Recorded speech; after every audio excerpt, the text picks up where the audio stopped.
Hello and welcome to Reede Scholars Live. I'm your host, Dr. Mary Fleming, currently the immediate past president of Reede Scholars, and I am super excited to have Dr. Willie Underwood with us today. He is now the incoming president of the American Medical Association, and so we're going to get to talking a little bit about that in a minute. But first, how are you today? It's been, I'm sure, a whirlwind of a few months for you. Yeah. So I was became president-elect last year. That was pretty busy. And then on June 9th, I became the 181st president. So I've been running ever since. Matter of fact, over the next week, I'll be in Austin, Vegas, and England. Oh my goodness. A week.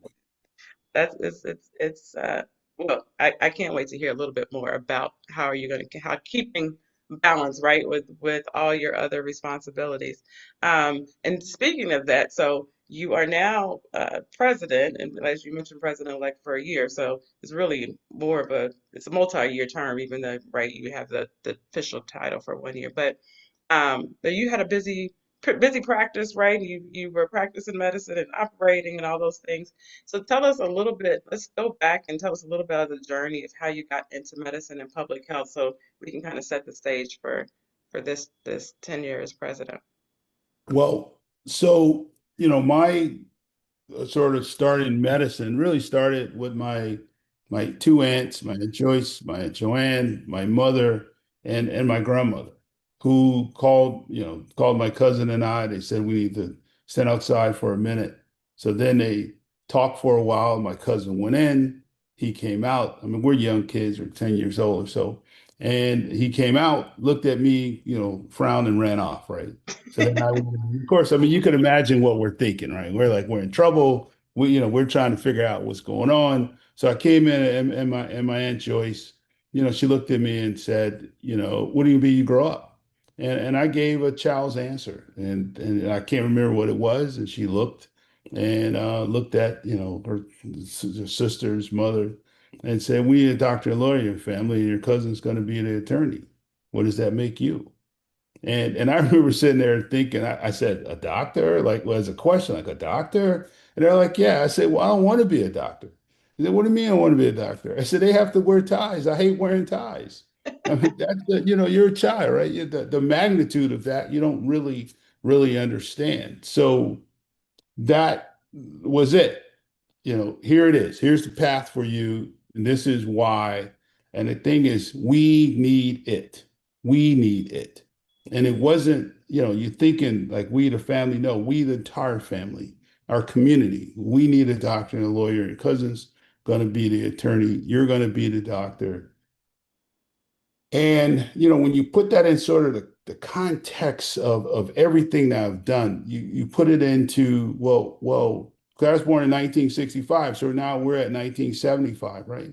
It wasn't like the school system were saying, hey, we're going to educate this kid, to be a doctor. The school system was saying there's no place for you in the end, right? And we're going to do all we can to make sure that you don't really have a place in academia. So that is going on. So the idea, I look back at it, I said that was probably an extremely unrealistic thing to other people at the time, but for them, it was realistic. This is what we're going to do. And at the same time, my grandfather had a place at a business on the west side of Chicago, and I would go over there, and he made me really interact with people. And west side of Chicago, is really poverty stricken, no resources, no real opportunity, and the people smoke, they drink, they smell, they use profanity. They did things that, of course, when you're that young, you actually find you find extremely offensive. So in that reaction, that's sort of how I responded to it. So a few years later, I decided I didn't want to go there anymore. Right. Mm. So I told my mother that I didn't want to go visit her father. And you can imagine like this conversation. And she took it in a way that I totally didn't expect. I expected to say, I don't care what you want, get your butt in the car, we're rolling. So basically, she was sort of like, okay, she left. But my grandfather came back, and it's the only time he was ever at our house. And we went for a walk. And he said, I understand he couldn't visit me. I told him why. He says, well, what do you be you grow up? And I said, a doctor. And then he said, why do you want to be a doctor? I said, to help people. He said, what people? And I said, all people. He said, all people. I'm like, all people, like all people. What do you, I mean, in my mind, I'm thinking, this is an absurd conversation. What are you talking about? So then he hit me with this one. He said, look, dude, we don't need doctors. We got enough of them. We need doctors who are going to help those people. That's why you're there. That's why you're interacting with them, so you can understand them, so you can be someone who can help them. And if you're not willing to do that, if you're not willing to be that kind of doctor, then I don't need you to be a doctor. I mean, that's just it. So if you look at throughout my entire career, and the people in the audience, they don't have my CV, but if you just look up, Google me, right? You see everything that I've done, all the from becoming a Robert Wood Johnson clinical scholar, the research that I've done, the things that I've talked about, the all the work is really to live up to what those individuals poured into me and sort of demanded that I become. Not as a, you better become this, but this thing that once that's in you, as you know what I'm saying, once that's in you, there's nothing you say, hey, I'm going to do what I'm supposed to do because I'm supposed to do it, right? And that's why I exist. I love that. So many, when I was, of course, reading about you, getting ready for this, I noticed the family theme happened a lot. And that's one of the things that also really resonated with me. Similar in thinking about seeing things that I knew weren't right, right, when you're little, but you didn't know what, you didn't know why they weren't right. You know that you Correct. drove on this part of town and looked one way, and you get off a few miles down and it looked very different. It's like, why is there grass cut in our, it's not, right? Yeah. It's the things that you notice, like you said, as a kid. And that was what I was like, I want to know, I want to make this better. I don't, how do I do that? And I had a conversation with my mother and decided I was going to be a doctor, right? Whatever that meant when you're a little kid. And that kind of evolution to right, like gaining the information, gaining the education and the knowledge, and then doing, what do you do with it? And the other thing I'll just share. So my stepfather's from Chicago, so I did spend some summers as a kid in the he's from the south side of Chicago. But again, also, I think travel in general and seeing what different things like south side of Chicago looks very different than the west end of Louisville, right? And what does that mean, right? Thinking about, and as I've evolved in my career, when we think about different aspects of health equity, and I think you say, like helping the people who need you most, and they may look like you and they may not, but they're underserved is underserved, right? And we want That's right. everybody to be the best possible version of themselves that they can be, and I think that's that underscore of health equity, right? That some people don't hear the message when they're just distracted by the words. But you Yeah, all mentioned, right, wait, hold on, go back. I'm sorry. oh, Can't let that slip by. I can't let that slip by. That activated by the words, right? So they hear one thing, their brain process it to mean something else, and then they destroy the very things that's designed to help them, right? Not understanding that's really what you're trying to do. So you look at it and say, well, what if you can help the least of these, then you elevate the most of these, right? Everybody is better off when you have a system that truly works for everyone. Everyone is better off. It's just in a way, you and I were having this thing. We never met until now, right? we have Until not. now, right? But we're like, oh, wait a minute, because that is a cultural teaching to love thy neighbor, right? To think about others and see yourself in them and say, wait a minute, if I have this skill, the purpose for that skill is for others, to help others. And that's the essence of our profession. That's the essence of who we really supposed to be and who we say we are. So all we're saying, let's live up to it. Right, Let's be the people who we say we want to be. And not only that, by doing that, we allow others to become the people that they desire to be. that they truly want to be. Because we know rural America is suffering just like urban America. We know Absolutely. that, right? We see that. And the ignoring of urban America resulted in the ignoring of rural America. From a health perspective, from an economic perspective, once you allow trash to develop, trash spills over everywhere. Bad policy hurts everyone. You may think it only hurts one group, but it comes across the board. It hurts everyone. And that's what King was saying. What affects one directly affects us all indirectly. I'm sorry, one of my little preaching No, things. no, it's perfect. It's actually a good segue for what I wanted to get into next when we're talking about leadership development, especially for physicians, but not limited to physicians, because I think, you know, historically, sometimes, you grow up to be a doctor and then you go and you do your clinical practice. And then when you deviate from the clinical practice, sometimes there's pushback. So there's pushback from administration in the hospital. There's pushback from your family. Like, well, why, you already What are got a you good doing? job. What are you over there? What are you over spending time? Are they paying you? What are you doing over there?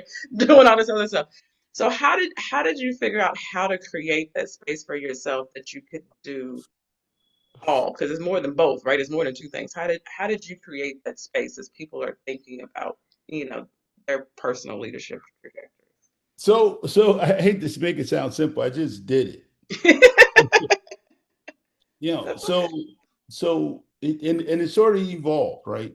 So I remember, I mentored Greg III, I met him at Morehouse, and he said, "Well, what do you think about medicine?" I said, "I would like a little practice hard back in Gary, and people can pay me what they want to pay me, and I'll just be able to help them out." And I remember the look on his face. He was like, "Okay." Are you gonna eat? He's like, "Okay." Come on, just come with me, man. I'm gonna help you out, right? Because your heart is right, right? But then as you evolve and you understand a couple things, and so you go, well, yes, in medicine, the number one thing is to be the master of your craft, to know it well. What I tell my mentees is that the public, the person, the people, our community demands that you know what you're doing as a physician. Number one.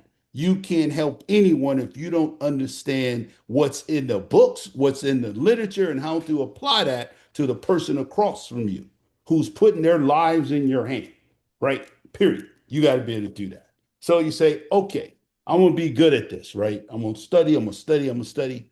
And then, I'm coming along and I'm in medical school and I'm up one night, couldn't sleep. I'd been studying. I came in and turned the TV on, and Reed Tuxen, I don't know if you know Reed Tuxen, Reed Tuxen was on TV, and it was probably a rerun of a thing where he was on a panel with two members of the tobacco industry, and then he was being interviewed.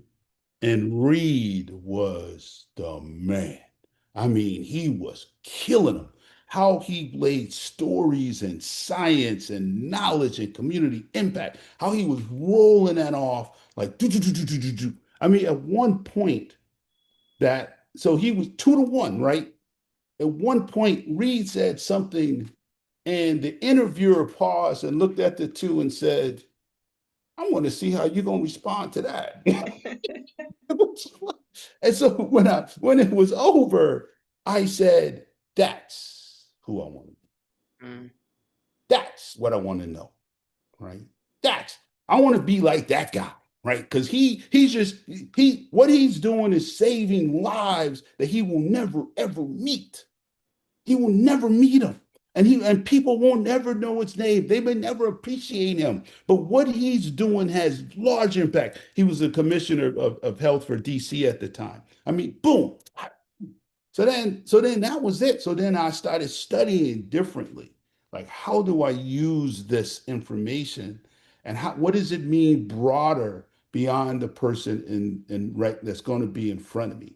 And then that's, finished medical school, did residency, was working in the communities, doing stuff, got an award, at that time as a resident from the AMA. I'll come Mm. back. That's how I got involved in AMA.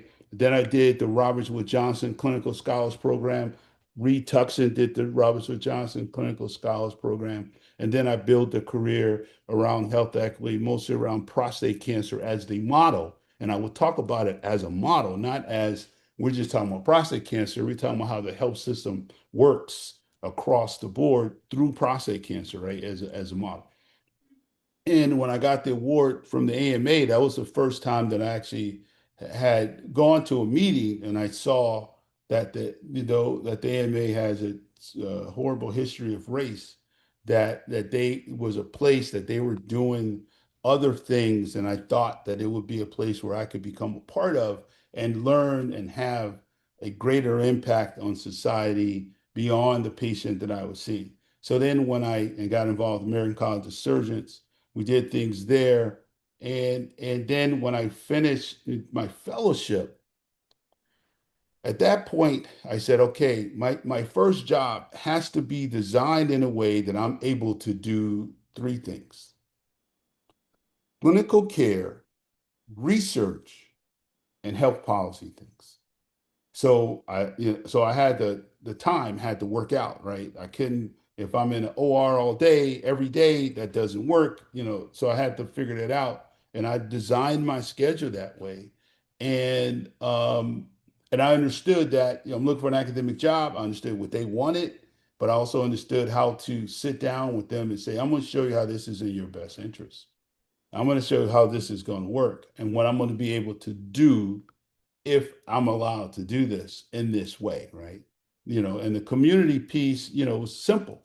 You look out the window. I remember looking out the window, this guy's interview, no joke. I look out the window and I said, "What do you see?" And he was like, "What?" I said, "What do you Mhm. see? Houses, cars?" I said, "No, you see black people." He was like, "Black people?" I said, "Yeah, as far as your eye can see, you see black people." I said, "Well, let's go to the lobby. I'm gonna tell you what you don't see." He was like, "What?" I said, "Black people."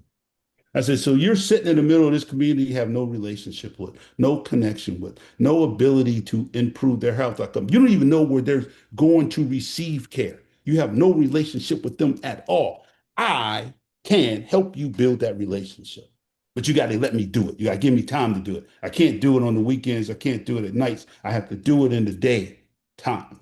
Meet people where they are, and I help you build this thing. And that was sort of like once I could articulate it, once I could lay it out, once I was committed to it, then everything sort of does the rest. The universe does the rest. God does the rest. Everything does the rest. And then that sort of allowed me to do what I do.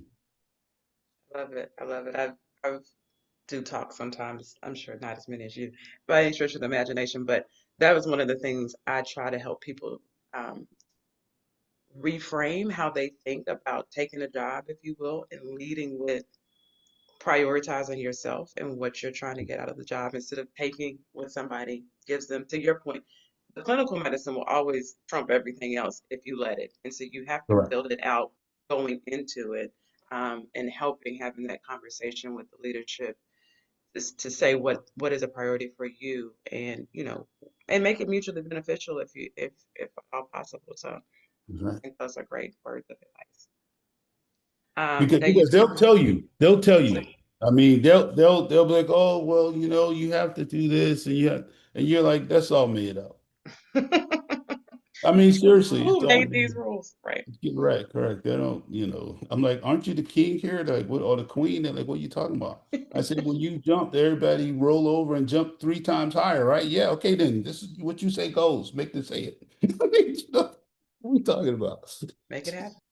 Yeah. Um, so you touched on part of your journey to the AMA, and so are you looking forward, and you've acknowledged the history there, and I think that's, I go to NMA every year, and knowing kind of, why those happen, um and why things are the way they are now. But what are you looking for as far as um in refreshing the organization? You talk a lot about collaboration and building of coalitions. What are you thinking is your next best step, if you will, next few months? So, so if we don't inspire, motivate, engage physicians, period, across the diaspora of physicians, and I use the word diaspora on purpose because we come from various different backgrounds. And all of the organizations have failed. State, city, county, to some degree, the specialty societies has failed to connect across the diaspora of physicians, right? And mobilize them to say, okay, we all went into this profession for one thing, and that was really to be physicians, to have a healthcare system that works. Okay, does it work? No. Does it work for you? So why not? Well, because this, because of the insurance company, because of the hospitals, because of no, because we haven't built a system that works. We have not built a system that works. We have not set out and said, what does good look like and how do we create it? And the public now is in a place that they have never been before. Because the public has always been, that's their problem, that's their problem, that's their problem. Now it's all of our problem. There is no place you can go to, even when you're among the rich folks, and say, does this work? And they go, oh no, it works for me because I got to pick up a phone and call someone. But let me tell you, if I'm unconscious and I can't call the CEO of such and such, I know what's going to happen to me, right? So everyone knows it and everyone's feeling it. So now we're in a unique place from my perspective to move things forward, to create a real system that actually works. Because not just what it does now, because it works for some of us, but not for some of us. And we can fix that. And Yes, that's what I'm trying to do.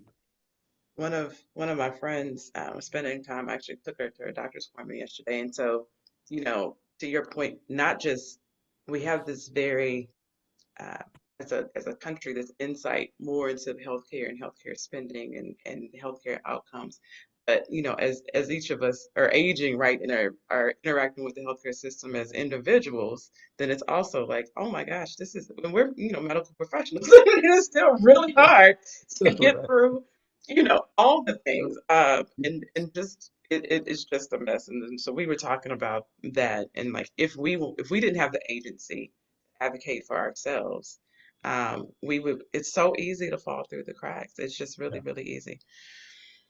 Um, so if you're thinking about, so we talked a little bit about urban and rural populations, but where do you think the biggest impact um, in addressing our underserved populations are? I mean, we talked about overall healthcare reform. I often talk about reimbursement reform because I think that is one of our biggest problems, not the only problem. Do you have, if you had a magic wand and I could fix this one thing tomorrow, what would it be? So you are, there's two, there's not a one thing, I unfortunately. know, I know, I know. I wish. So, but I'm going to touch on what you said. So reimbursement reform. So let's just hit that for a second. And why is that important? Because when we talk about it, the public says greedy doctors are only talking about themselves. No, we're not talking about money we take home. We're talking about reimbursements that we use to maintain a practice so we can be there to provide care for you. Just like when I said as a kid, they can pay me what they want to pay me. And my mentor, Greg 3, looked at me and was like, you have no, in his mind, I think he was reading, this dude has no clue because your staff won't be saying you can pay me what you want to pay me, right? When you go to buy the paper, they won't be saying you can pay me what you want to pay me, right? When every instrument and everything you're using, they're not going to say you can pay me what you want to pay me. They're going to say, here's the cost of it and you either can pay it or not. But if you want it, then you need to pay it, just like everything else in this society. So if we believe that we need physicians, and we do not, and we do need doctors. We need them. We need doctors, dentists. We need them, and we need them to be everywhere, right? In every community. So if we're going to have that, then we must have a structure to pay them enough to be able to be there, period, wherever there is. That's Chicago and right and Elmira, New York. It's Princeton, West Virginia, and Princeton, New Jersey.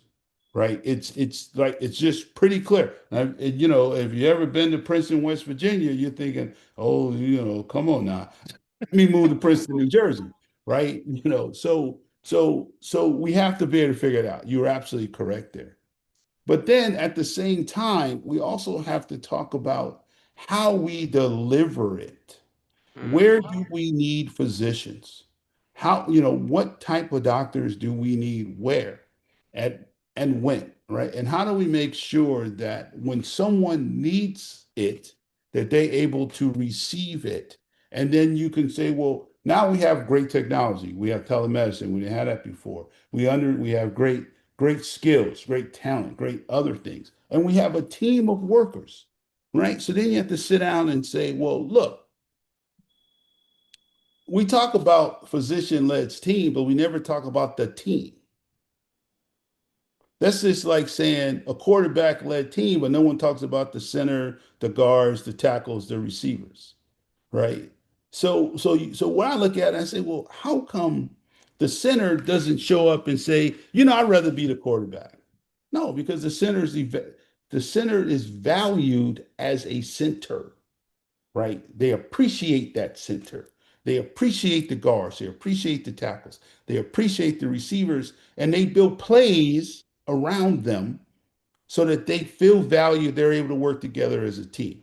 Because if the quarterback shows up and says, oh, I'm the quarterback, and you need to go do this and that, the center said, now what happens when I don't block for you? Right. Right? See, and that's what has happened. So did I mute myself somehow? No, I And can hear that's what has happened. So we have to say, let's work together as a team. How do we deliver care? How does this work? Where do we need people? And what do those people do? What are truly their jobs? And what do we need them to do? And how do we train them to do it appropriately? And we're not loggerheads fighting, trying to get something from one another, except for our job is to take care of the people who need us. I love that analogy, and often when we were talking about doing health equity training, if you will, for it to be generic, I was like that conversation is great for us as physicians and dentists. It's really important, but it also needs to apply to the front desk staff, right? You can lose people before you even get them in the door if your whole office, your team, your organization from start to finish is not treating people with respect and dignity. So anyway, we can go off on a whole tangent about that, but I really relate to that analogy a lot. I know we're a little short on time. I I would you brought up something I would like to elaborate on, but I know we don't have a lot of time. But this kind of erosion of trust in the medical community. I don't know what the answer to that is. It is quite frustrating interacting with patients and how we our one-on-one interactions have changed a lot since I was in training. But any small insights on how we as a group can build that trust back?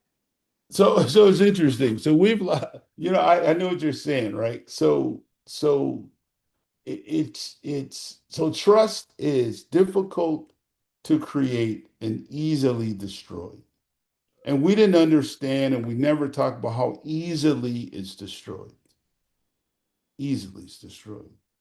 And it's hard to develop. But you develop it intentionally. Okay. So what do I mean by that? I like making simple analysis people understand, right? You meet someone, you're hanging out with your friends and stuff, and you see someone somewhere, you go, oh, that person's attractive, right? You go, "Oh, okay." So you walk over to them, and the first thing you do, if they're at a bar, you say, "Can I buy you a drink?" or whatever, but you have a conversation. And in that conversation, you're developing some interaction that leads to hopefully trust down the road, right? And you never ever do anything that erodes it. Because once you erode it, it's hard to come back, right? It's hard to come back. So you have to be worthy of it. And what we have said in our profession, some guy, well, they just don't trust us. What's wrong with them? They just need to, I don't understand. They don't, what are you talking about? You're not worthy of their trust. You haven't done anything to build their trust. So if I ran a system, that would be the first thing I did. Hey, by the way, we're going to do things that because we want you when you need us to come to us, right? So I have a relationship with you. I have a relationship when you're healthy, so that I can have a relationship with you when you're sick. I speak for you. I use our policies to help you. I use our lobbyists to get you things that you need. Because if you don't have those things, then you can't come see me when you need me, or you're sicker when you come see me. See, these are the kind of that's a different thing. So it's a threefold thing going back to what to your original question. If I had a wand, that's the wand I wouldn't be able to hit one thing. I'd just be going boom, boom, boom, boom, boom. Oh, be hitting everything. Because all of it is connected. Yeah. It's taking it, like you said. I mean, you have to find your piece, work on that piece. You know, none of us can change the whole world in one swoop, if only, if only. With our last couple minutes, if do you have any words of wisdom or anything you're looking forward to in the future that you would leave with our aspiring um, physicians and dentists and public health professionals and the like and that are thinking about this world? So I'm excited because I think we're at a time, a transition, although it looks scary. But I think, in chaos is opportunity. So we have a real opportunity. So my suggestion, if I were to speak to younger Willie, I would give the younger Willie the same advice that I was given at the time. Read, read, read, read, read. Mm, Okay, right? Learn and understand. Learn how other disciplines do things. Understand history. Understand, how people build things. Because those same skills and techniques that they use in other industries to do things are the same things that we do here, right? How do they build a bridge? You see this wonderful bridge, you're driving on it. How did this bridge get here, right? And you understand that you go, oh, well, that's no different than I can use the ideas, the philosophy, the concepts in another place. But so read. And if you want to be a leader, then you should study leadership, should know how to lead. Just because you went to medical school or dental school, that doesn't make you a leader. It truly, truly doesn't. So it makes you a dentist. It makes you a doctor. It makes you learning how to learn medicine. It makes you learning how to learn dentistry. But you have to say, if I'm going to lead, then I need to be the leader that the people deserve, and they deserve someone who's knowledgeable, who's ready, who can think things through, can see the broader picture, who can see 50,000, 40,000, 30, all the way from 50,000 to an inch, right? That they're able to process that information. And that takes years, that takes understanding. And again, I mean, that's sort of what I did. And that was the advice that was given to me. And, and I took it, right? I used to go, and I'm going to end with this. If I went to someone's office and I would look at their library, because you could tell a lot by someone's library. And I look at their library. And if I saw books there that I didn't know, I would ask them about it and then read. And sometimes they would say, "Man, that's a great book. You should read it." Sometimes they would say, "I read that book. That book got nothing in it." I mean, sometimes you just sort of right. and I would read them both, right? Because let me decide if it has any value or not. So that's my suggestion. And it's hard. It's hard. And inclusion, but you got to be good at your craft first, as I said. Yeah. And it's always room to be better, and you can learn from anybody at any time. That's So right. I think those are excellent words to close with and live by. So thank you so much. It was a pleasure to meet you. I really enjoyed this conversation. I'm looking forward to your presidency and all the amazing things you will do for AMA and the world. Safe travels for the Thank next you. few Thank weeks. you. And I hope our paths cross the person we get a chance to connect. I appreciate Absolutely. you. Thank you very much for allowing me to be on your show and interact with your audience. Anything I could do, please let us know. Thank you.